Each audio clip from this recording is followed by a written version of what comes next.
hoy quiero que pongamos especial atención en esta palabra porque es un problema que, o sea, describe un problema por el que muchas veces podemos pasar, podemos estar pasando, hemos vivido o es la realidad de muchos cristianos alrededor del mundo. El título que habíamos propuesto originalmente es el vaivén del creyente sin Dios. Y suena paradójico porque si hablamos de creyente, de una persona que cree, pero que a su vez no tiene al Señor, entonces pareciera contradictorio, o sea, como que un creyente sin Dios. Pero si nosotros no vamos no solamente a revisar nuestras vidas, lo que pasa en el día a día con nosotros, sino que vamos a la Biblia, nos damos cuenta que esto ha sido común a lo largo de la historia.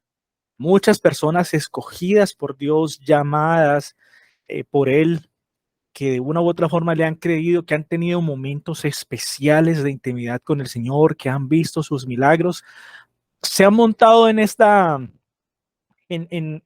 montaña rusa de subidas y bajadas. Y en ocasiones hemos visto a estos personajes acercándose al Señor, arrepintiéndose, el Señor bendiciéndolos, guiándolos, pastoreándolos, escuchando su palabra y en una comunión maravillosa donde hay bendición. Y después hemos visto también en los relatos bíblicos las personas que se han desviado del camino, que se han enredado en las cosas de este mundo, en pecado, alejados de Dios, confiando en sí mismos y han caído y después se arrepienten y otra vez vuelven a ser restaurados y otra vez vuelven a caer y otra vez se olvidan de Dios. Pareciera que el círculo no para. Y ante esta situación, la pregunta que puede hacerse, pues muchas de las personas que hemos pasado por este tipo de situaciones es, bueno, ¿cuál es el remedio? ¿Hay un remedio o esto es, digamos, el estilo de vida que tenemos todos los creyentes, de que en algunos momentos vamos a estar cerca de Dios, de cierta forma nuestro comportamiento va a reflejar esa cercanía del Señor, pero en otras ocasiones nos alejamos y nosotros mismos nos avergonzamos de lo que pensamos, de lo que decimos y de lo que hacemos? ¿Será que esta es la realidad? ¿Es así como Dios espera que nosotros vivamos nuestra vida cristiana? Para ir dándole respuesta a esta situación, tenemos que ir al Salmo 78 y vamos a empezar a revisar el contexto porque nos da mucha información. Y es importante que vamos ubicándonos o vamos, digamos, relacionándonos con este texto. Vamos colocando, o sea, en cada cosa que nos dice ahí, cuando habla que el pueblo ha pecado, volvió atrás, o sea, no pienses solamente en esos personajes históricos de la Biblia, en aquella gente, como digamos, en tono de crítica, esta gente era terrible, se alejaba de Dios. No, piénsalo en ti y en mí. Pensémoslo acá nosotros. Si nosotros hacemos un diagnóstico a detalle de esas situaciones que narra la Biblia, seguramente es como si el Señor al día de hoy estuviera describiendo tu vida y la mía. Entonces, con esa actitud de humildad ante la palabra de Dios, obviamente, vamos a leer el texto. Y el contexto de esta situación comienza en el Salmo 78, desde el 1 hasta el 8. Oh pueblo mío, escucha mis enseñanzas, abre tus oídos a lo que digo, porque te hablaré por medio de una parábola. Te enseñaré lecciones escondidas de nuestro pasado, historias que hemos oído y conocido, que nos transmitieron nuestros antepasados.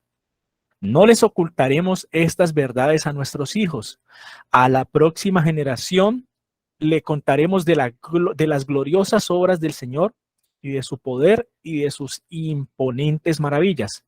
Pues emitió sus leyes a Jacob, entregó sus enseñanzas a Israel, les ordenó a nuestros antepasados que se las enseñaran a sus hijos para que la siguiente generación las conociera, incluso los niños que aún no habían nacido. O sea, ya estaban siendo metidos en un plan.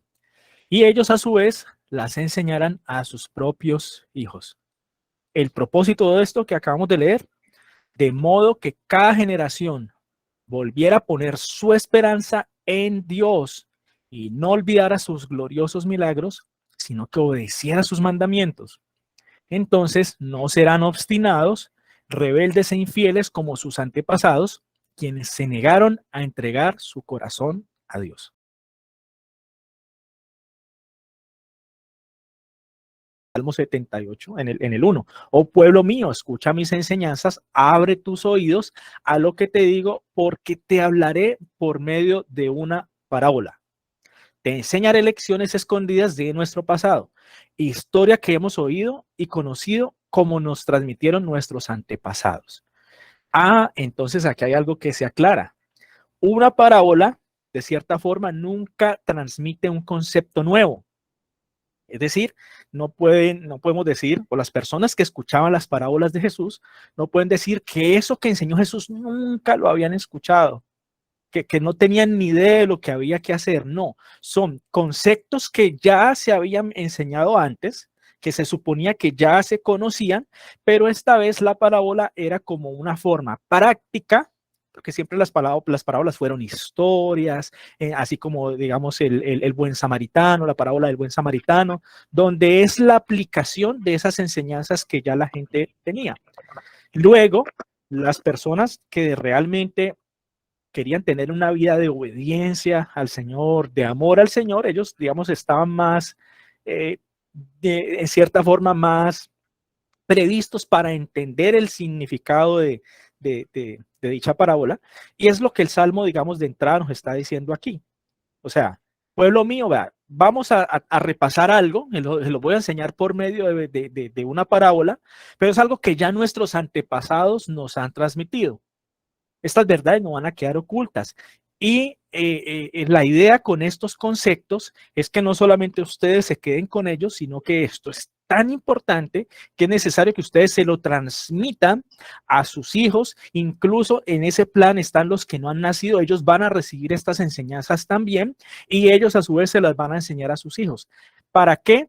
Para que cada generación ponga su esperanza en Dios y no olvide los milagros que él ha hecho y por ende obedezcan sus mandamientos. Ahí está la clave o el contexto para entender todo, todo lo que sigue.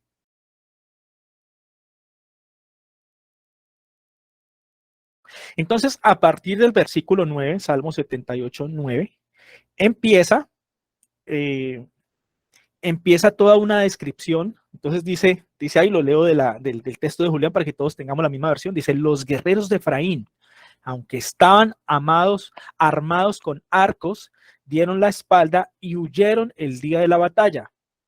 No cumplieron el pacto de Dios y se negaron a vivir según sus enseñanzas, las enseñanzas del Señor. Se olvidaron de lo que Él había hecho, de las grandes maravillas que les había mostrado, de los milagros que hizo para sus antepasados en la llanura de Zoán, en las tierras de Egipto. Partió en dos el mar y los guió a cruzarlo, mientras sostenían las aguas como si fueran una pared. Durante el día los guiaba con una nube y toda la noche con una columna de fuego. Partió las rocas en medio del desierto para darles agua como de un manantial burbujeante. Hizo que de la roca brotaran corrientes de agua y que el agua fluyera como un río. Miren el 17. Sin embargo, es decir, a pesar de todo lo que Dios estaba haciendo, es decir, lo que está tratando de recordarle esto a una generación distinta a la que vivió esta situación, a pesar de que Dios se movió, de que intervino en las vidas de estos antepasados a los que les está hablando, ellos siguieron pecando contra él, se rebelaron contra el Altísimo en el desierto. Mire el 18. Tercamente, neciamente, obstinadamente, en su corazón, ellos pusieron a prueba a Dios al exigirle la comida que tanto ansiaban. Es decir, faltó reverencia, faltó reconocer cuál era la posición de ellos frente a Dios. O como diría nuestro pastor, ahí tuvieron una gravísima crisis de identidad. Identidad al saber que Dios era su creador, el Señor, y los seres humanos simplemente somos criaturas, somos siervos, por lo tanto no podemos exigirle a Dios nada, simplemente clamamos a su misericordia, lo que Él quiera darnos. A ellos no, a ellos se les olvidó. Como que Dios era su serviente, entonces le exigieron, le dijo, ¿para qué nos sacaste de Egipto y nos trajiste aquí a esta tierra?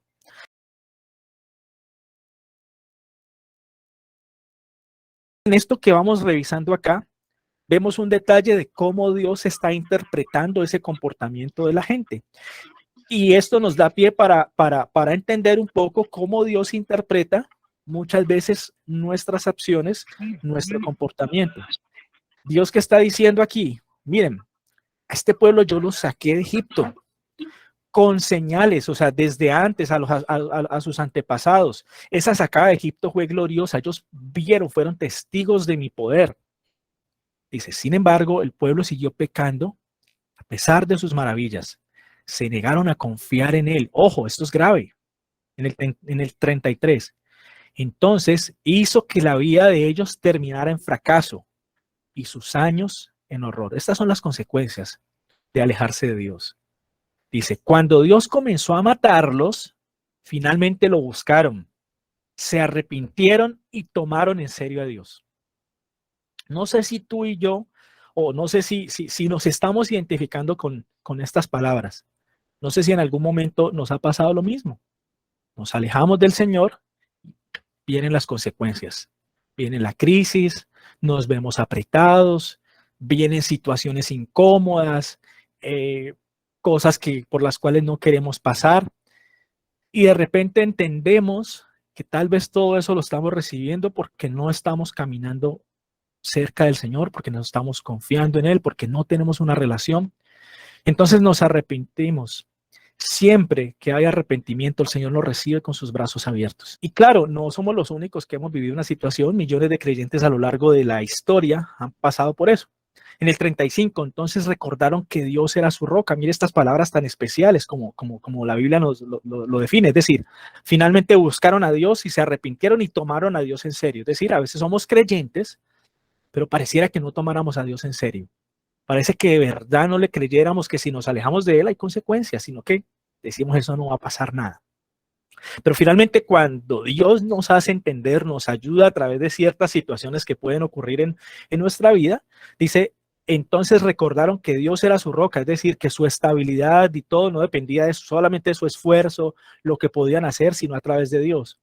Y que el Altísimo era su redentor. Pero mire lo que dice, siguiente renglón, dice, pero todo fue de dientes para afuera. Le mintieron con su lengua. ¿Quién? A Dios. Es decir, somos tan osados a veces los creyentes que incluso queremos engañar a Dios. Queremos decirle que no, que nosotros estamos bien y que nos acercamos a Él, pero volvemos otra vez atrás.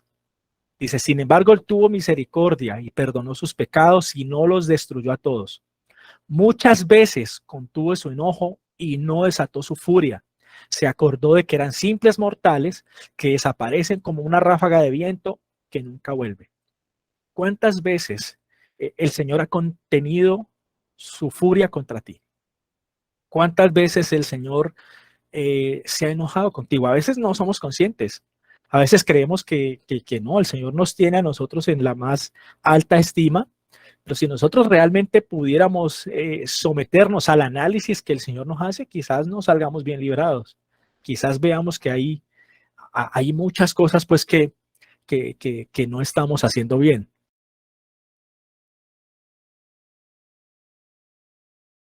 Esto no es una palabra para perder nuestra seguridad en Él, de que Él efectivamente nos ama, para sentirnos mal y todo el tiempo estar con la cabeza abajo.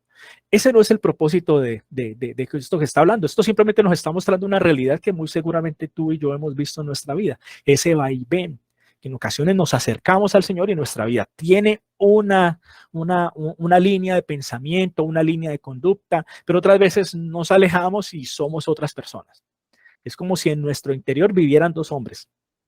Un hombre carnal que no quiere obedecer a Dios, que solamente piensa en las cosas agradables para la carne, en todo lo que es, digamos, desagradable para Dios. Y hay un hombre espiritual dentro de nosotros que quiere agradar a Dios, que quiere amar a Dios, que quiere obedecerlo. Y seguramente hemos visto esa pelea, como a veces está ganando el hombre carnal, a veces está ganando el hombre espiritual. En el 78:40 dice, ¿cuántas veces se rebelaron contra mí en el desierto y entristecieron su corazón en esa tierra seca y baldía?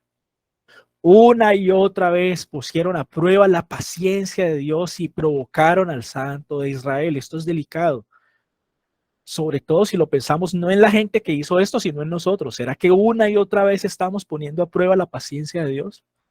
Una y otra vez estamos al borde de la misericordia, así como en el bordecito en el que o nos destruye el Señor o destruye todo aquello en lo que confiamos, en lo que ponemos nuestra confianza, o estamos ahí como en el borde. Muchas veces caminamos en el bordecito, así como cuando uno va, como si uno va a caminar por una pared que al lado hay vacío y vacío, y uno se va a caminar por ahí como que tambalea. A veces llevamos así nuestra vida cristiana, como que del todo no nos tiramos al abandono, pero tampoco del todo estamos tan cerca de el Señor. En el 42 dice, o sea, cuando esta situación pasa, el Señor dice, esta persona no es agradecida, dice, no se acordaron de su poder ni de cómo lo rescató de sus enemigos. En el 43, no recordaron las señales milagrosas que hizo en Egipto, ni sus maravillas en la llanura de Zoam. Miren en el 53, los protegió para que no tuvieran temor. En cambio, sus enemigos quedaron cubiertos por el mar, lo que le pasó a los egipcios. Los llevó a la frontera de la Tierra Santa, a tierra de colinas que había conquistado para ellos. A su paso, expulsó a las naciones de esa tierra, la cual repartió por sorteo a su pueblo como herencia. Estableció a las tribus de Israel en sus hogares. Pero ellos siguieron tentando al Dios Altísimo y rebelándose contra él. No obedecieron sus leyes, le dieron la espalda y fueron tan infieles como sus padres, que eran tan poco fiables como un arco torcido. Hicieron enojar a Dios al construir santuarios a otros dioses, con sus ídolos lo pusieron celoso. ¿Cuál es la consecuencia de esta actitud? O sea, obviamente el Señor aquí nos está haciendo un resumen, y ese mismo resumen se lo está haciendo a una generación que no participó de esto. Es decir, aquí está, este es un salmo de Asad. Asad es contemporáneo con David, y le está hablando también al pueblo a través del salmo, y les está diciendo, recuerden a nuestros antepasados. Recuerden que ellos pasaron por esta situación, es decir, Asad está haciendo lo mismo que estamos haciendo hoy, recordando una situación, recordando un estilo de vida que pareciera para muchos creyentes que es la norma, es decir, como que eso es lo normal, así es como se vive la vida cristiana, el vaivén, unas veces arriba, otras veces abajo. Y aquí Soat con este salmo lo que está diciendo es, ojo, ojo, porque la paciencia de Dios tiene un límite. Eso ha pasado muchas veces, la gente o los creyentes se acercan al Señor, luego se alejan, luego vuelven a acercarse, luego vuelven a alejarse, y en el medio de esta situación hay consecuencias, hay dolor, y finalmente la paciencia del Señor llega a un límite.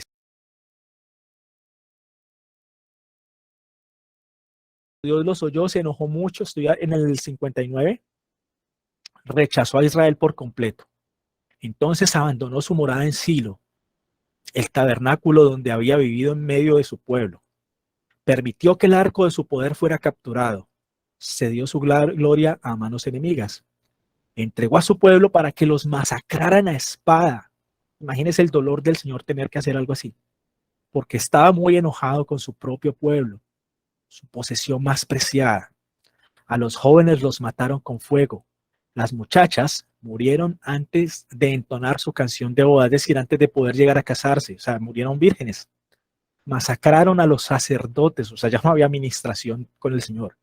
Y sus viudas no pudieron llorar su muerte, ni siquiera sus ritos fúnebres fueron respetados. Esta es una consecuencia evidente de una ausencia total de Dios. Pero no solo la ausencia cuando tú y yo nos alejamos. Esta es la consecuencia cuando Él se aleja, que es peor. O sea, llega un punto en que Él dice, yo ya no voy más o sea, hasta aquí llegó mi paciencia. Esta gente obstinada definitivamente no quiere nada conmigo, no me quiere amar, prefiere andar en su pecado, prefiere andar en su desobediencia, prefiere andar confiando en sí mismos, piensa que su estabilidad depende de su trabajo, de cuánto hay en la cuenta bancaria, piensa que su estabilidad de pronto depende es de la buena casa que tienen, del buen carro, de lo que tienen, de su empresa, de sus bienes. Y entonces, como se sienten confiados, digamos, estamos parafraseando a esta época lo que nos podría pasar a nosotros, como a veces nos sentimos confiados, aparentemente lo tenemos todo, nos sentimos bien, buena salud, como que nos olvidamos de que todo eso lo adquirimos gracias al Señor. Entonces nos alejamos de Él, le damos la espalda, como consecuencia pecamos más y más y más. Y el Señor dice, ¿y dónde está tu agradecimiento? ¿Dónde está esa gratitud que deberías tener por todo ese bienestar que tuviste en tu vida? Entonces es como si de una u otra forma estuviésemos diciendo, no, yo no confío en Dios, confío en lo que tengo, en mi bienestar, en mi salud, en que yo me puedo cuidar, en que yo me cuido, me alimento sano, hago ejercicio, o sea que no me va a dar ninguna enfermedad. Pues tengo todo lo necesario, tengo buen trabajito, o sea que no me va a faltar la provisión. Y de una u otra forma creemos que eso que tenemos es lo que nos sostiene. Ese es el error con el que empieza todo este problema.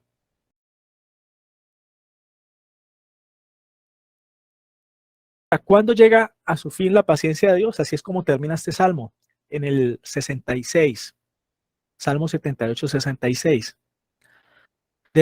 Derrotó a sus enemigos en forma aplastante y los mandó a la venganza, a la vergüenza eterna.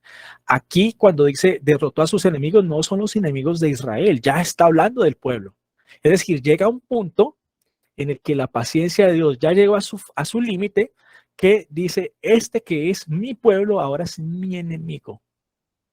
Estos a los que yo llamé para mostrarle al mundo mi poder, para que, digamos, de cierta forma llevaran frutos, ya no los tienen, es decir, ya no son, o sea, son mis enemigos. Es lo que le pasó específicamente a este pueblo, dice en el 67. Pero rechazó a los descendientes de José. Acuérdense que José fue muy amado, hizo de él una nación, un pueblo. Pero en este punto de la historia en que Asad está leyendo, dice a los descendientes de José los rechazó, no escogió a la tribu de Efraín, estoy leyendo el 67, en cambio eligió a la tribu de Judá, al monte de Sión, al cual amaba. Allí construyó su santuario tan alto como a los cielos, tan sólido y perdurable como la tierra. Está hablando del templo. Y escogió a su siervo David y lo llamó del redil. Tomó a David de donde cuidaba las ovejas y los corderos y lo convirtió en el pastor de los descendientes de Jacob, de Israel, el pueblo de Dios. Lo cuidó con sinceridad de corazón y lo dirigió con manos diestras.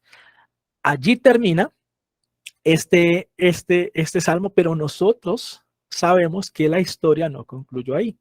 Es decir, hasta la información que tenía Sad dice, miren, estas tribus que el Señor originalmente había escogido, como la tribu de José, la de Efraín, por causa de ese va y ven, de ir, volver, su pecado, rebelarse contra Dios, de ser malagradecido, llegó el punto en que Dios dijo, no más, no voy más con ustedes, ahora voy a escoger a, a, a los descendientes de David. O sea, escogió a David, a los descendientes de la tribu de Judá, obviamente.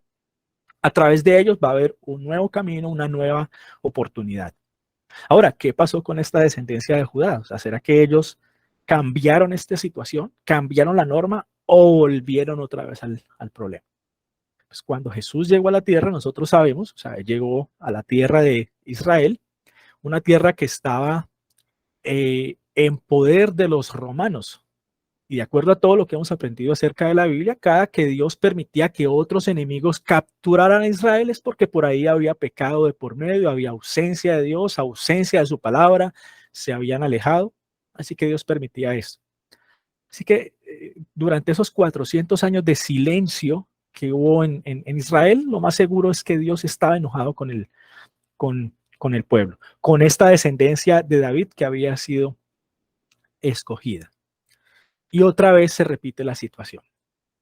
Entonces, si nosotros llegamos hasta aquí, podríamos pensar que este problema es inevitable, es decir, es inevitable este vaivén, ir y volver. Y si de pronto es lo que nos ha pasado en nuestro día a día, en nuestra vida, entonces decimos, no, o sea, como que no hay otro camino, no hay no hay otra opción, no hay otro estilo de vida. Aquí en la palabra de Dios, aquí en este mismo Salmo 78,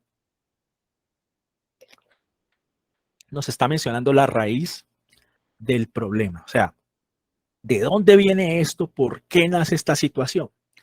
¿Dónde está eso? Al principio.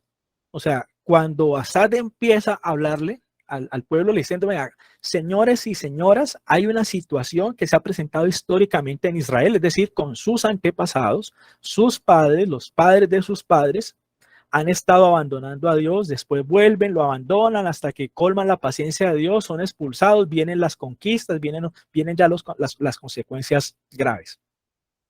Entonces, si nosotros leemos ese contexto de cómo arranca este salmo, vemos ahí desde el 5, 78:5, volvámoslo a ver. Dice, pues emitió sus leyes a Jacob, entregó sus enseñanzas a Israel, les ordenó a nuestros antepasados que se las enseñaran a sus hijos. Pasemos al 7. De modo que cada generación volviera a poner su esperanza en Dios. Punto clave número 1. ¿En quién está puesta la esperanza de nosotros? Este principio, que su esperanza debía estar puesta en Dios, no en lo que tenían al lado. En el desierto ellos no podían cultivar. No había esfuerzo alguno que ellos pudieran hacer para sobrevivir. Dependían enteramente de Dios. Y en cierta forma el Señor los metió al desierto para guardarles eso en su corazón, para que aprendieran, entiendan, indiferente el lugar donde estén, si están en el desierto o están en un lugar de próspero y rico, ustedes, como mi pueblo, como mis escogidos, van a depender de mí. Es mi bendición la que los sostiene, es mi decisión la que permite que ustedes sigan siendo prósperos y que tengan bienestar. Entonces, ¿qué les pasó? Pues empezaron a confiar en lo que tenían, empezaron a decir, no, es que nosotros somos grandes, somos especiales. Quizás a ti y a mí nos ha pasado lo mismo.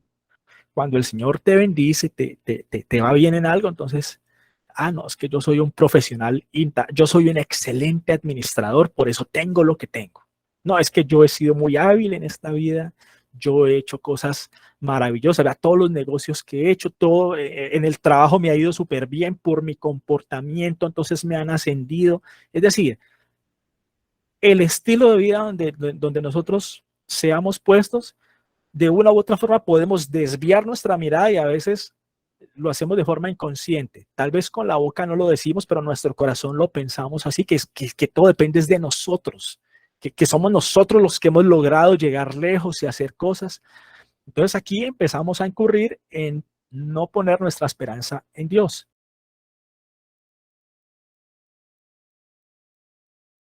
Y no olvidar sus gloriosos milagros. Sigo en el 78:7. Dice, de modo que cada generación volviera a poner su esperanza en Dios y no olvidara sus gloriosos milagros, sino que obedecieran sus mandamientos. Entonces, otro factor clave para no caer en el círculo vicioso que estamos leyendo, número 1, nuestra esperanza en quién está puesta. En el Señor. Número 2, agradecimiento, actitud de agradecimiento. Si tú y yo fuéramos realmente agradecidos con el Señor, no podríamos darle la espalda nunca. Que un día tú tienes pereza de orar, estás cansado, te duelen las piernas, te duele la cabeza, no importa, yo me acerco a Él porque yo soy agradecido. Es decir, yo no tengo forma de agradecerle. Es decir, nunca, nunca voy a terminar de agradecer lo que Él ha hecho por mí. Dice, y obedeciera sus mandamientos. No hay forma de llevar una verdadera vida cristiana sin obediencia al Señor. Esto es algo que en toda la Biblia está expuesto. Esa palabra que yo sé que a veces es incómoda, porque obedecer a Dios a veces implica renunciar a cosas que nos gustan, cambiar de opinión en muchas cosas. En fin, esa palabra es incómoda, talla.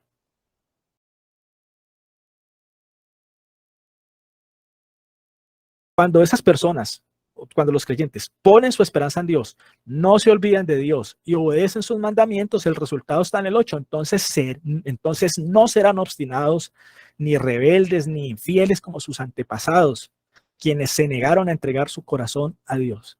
Es decir, ¿qué es entregarle el corazón a Dios? Que es lo que a veces nosotros hacemos como en lo que le llamamos la oración de fe. Sí, Señor, yo te entrego mi corazón. Entregar el corazón no es de boca para afuera, de labios para afuera, decirle, yo te entrego mi corazón.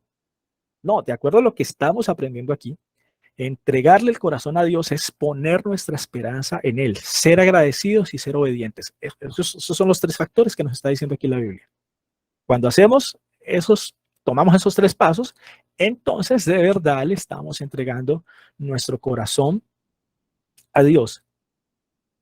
Y resulta que aquí, y aquí viene un agravante, que es como la especie de círculo vicioso. Digamos que nosotros podemos estar queriendo, con una actitud de buscar al Señor, ponemos nuestra confianza y hacemos lo que dice aquí la palabra de Dios. Estamos siendo agradecidos, tratamos en lo posible de obedecer su palabra, sus enseñanzas, y de repente empezamos a desviarnos en algunas de estas cosas. De pronto no obedecimos por allí, nuestra confianza empieza a ser puesta en otras cosas y no en el Señor.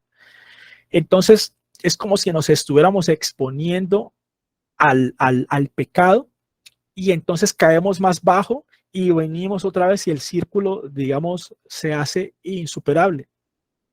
Miren el consejo ya para terminar, el consejo que el Señor le dio a, a Caín respecto de algo parecido en Génesis 4 y 7. Solamente vamos a leer esa cita en Génesis, se las leo.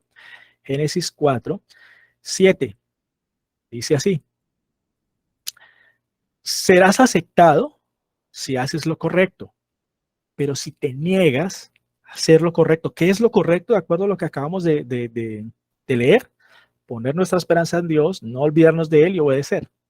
Entonces, serás aceptado si haces lo correcto, pero si te niegas a hacer lo correcto, entonces ten cuidado. El pecado está a la puerta, al acecho y ansioso por controlarte, pero tú debes dominarlo y ser su amo.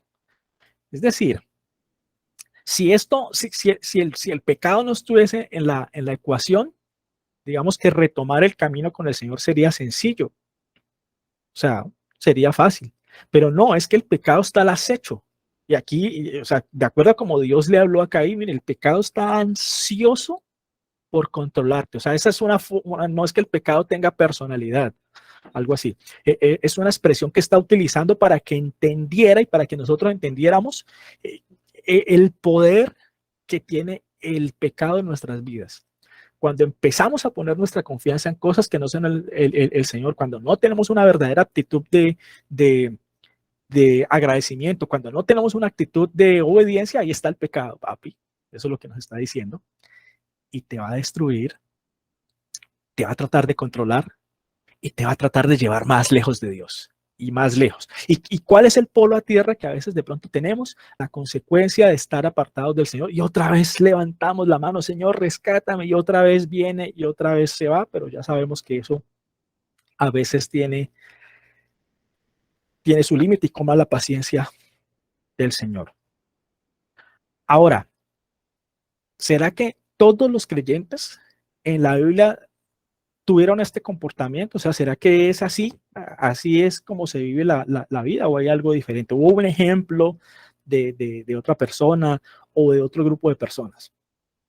Entonces, sin duda, hay algo que lo cambia todo.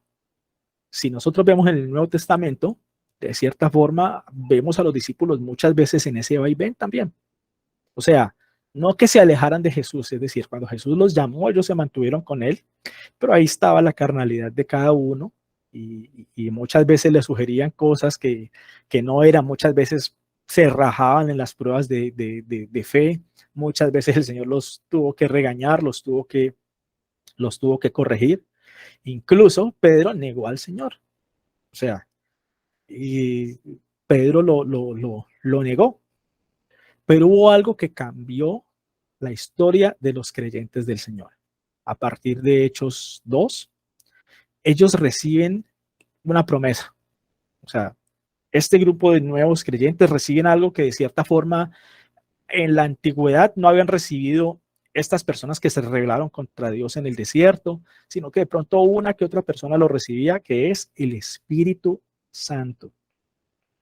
Cuando este mismo Pedro, que en medio de esa debilidad, de ese miedo, pues negó al Señor, ese mismo Pedro que no tenía un corazón, por así decirlo, espiritual, sino que cuando llegaron a capturar al Señor, él sacó la espada y venga y vamos a pelear aquí como cualquier guerrilla de la época, como cualquier persona alejada del Señor.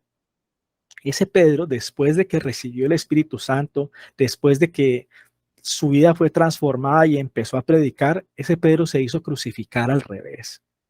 Ese temor con el que empezó su vida, con el que aún conociendo al Señor Jesús, aún estando cerquita de él, cuando el Espíritu Santo empezó a controlar su vida, su historia, su historia cambió por completo. Y ese es el mensaje para nosotros en esta noche. ¿Qué clase o en qué época, por así decirlo, está en estos momentos tu vida cristiana? ¿Qué grado de madurez?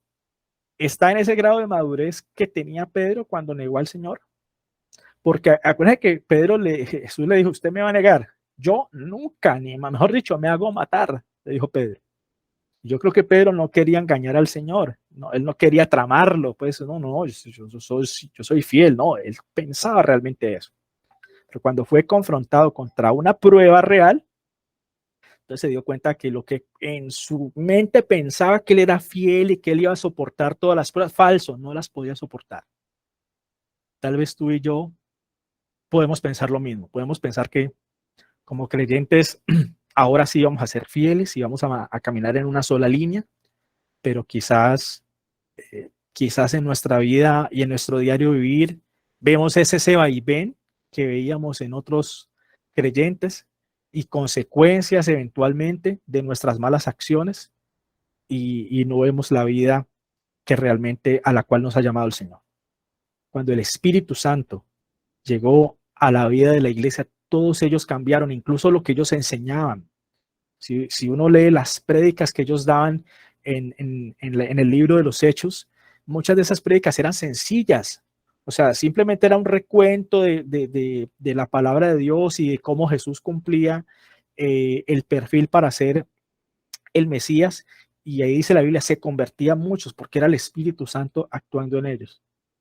Entonces, la única forma en que tú y yo realmente podemos vivir la vida en el Señor es en comunión con el Espíritu Santo.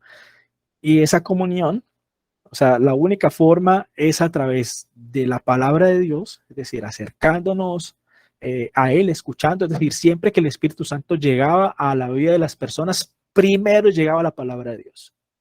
Cuando había palabra de Dios y la gente aceptaba esa palabra, había una actitud de arrepentimiento. Y cuando había ese arrepentimiento, entonces había otro factor que era que yo, digamos, como si pusiera mi vida en un espejo y decía, listo, yo estoy viviendo así, así, así, así, y la palabra de Dios me está diciendo esto y esto, por lo tanto yo estoy grave, estoy mal, yo tengo que poner mi vida a este nivel que me está hablando la palabra de Dios. Cuando esa es tu actitud, entonces el Espíritu Santo dice, está listo, yo lo voy a ayudar. Pero el problema de nosotros es que hacemos eso los domingos, el día de prédica, y el lunes estamos otra vez de espaldas con el Señor. Entonces ahí es donde está el problema de nuestro vaivén, que no es algo del día a día diario, sino que es de fines de semana o de cada que nos acordamos que hay una reunión y vamos y el predicador habla algo que nos toca. Entonces ahí sí buscamos al Señor y al otro día seguimos nuestra vida como si no le conociéramos.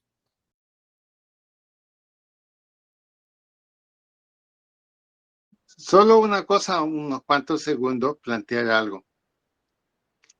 Es bien importante que miremos cuál es el significado de la palabra sinvergüenza. Cuando escuchamos la palabra sinvergüenza, la asociamos con un insulto. Y no es así. La palabra sinvergüenza, ¿qué significa? Alguien que perdió la vergüenza. Eso significa. Y a nosotros los cristianos nos ha pasado eso. Ya no nos ponemos rojos. Como que hemos perdido la vergüenza. Y perder la vergüenza es el sinónimo de perder la fe y la obediencia. La pregunta ahora es esta. ¿Qué piensa Dios acerca de esto? ¿Tiene algo que decir Él? Sí, tiene algo que decir y es muy sencillo y muy corto. Y ahí es donde nos dice, ustedes están en este lío que yo voy a decir ahora. El Señor dice, cuando el Hijo del Hombre, cuando mi Hijo Jesús vaya a la tierra, ¿hallará fe en la tierra? Y el silencio de la Biblia que no continúa más allá, ¿qué nos está diciendo? Que no la vaya, no va a hallar más fe, va a hallar menos fe. Y en otras palabras, si no recuperamos la vergüenza delante de Dios, vamos a ser de aquellos que cuando el Señor venga, no nos va a encontrar con fe. Como alguien dijo, uno se va acostumbrando. Es muy fácil acostumbrarse. Y pareciera que sin darnos cuenta, creamos una falsa evaluación diciendo, bueno, sea como sea, soy un poquito mejor que los otros. Este Salmo 78 es un golpe en todas las partes del cuerpo. Y obviamente no solo nos pone a pensar, nos pone a que definitivamente tenemos que hacer un cambio. Y un cambio radical. No hay tiempo para hacer cambios de a poco. La vida se está yendo muy rápido en este punto. Así que nuestra tarea es ponernos al día y acostumbrarnos a caminar como Dios quiere. Nos va la vida eterna en juego. Y eso es lo que tenemos que pensar.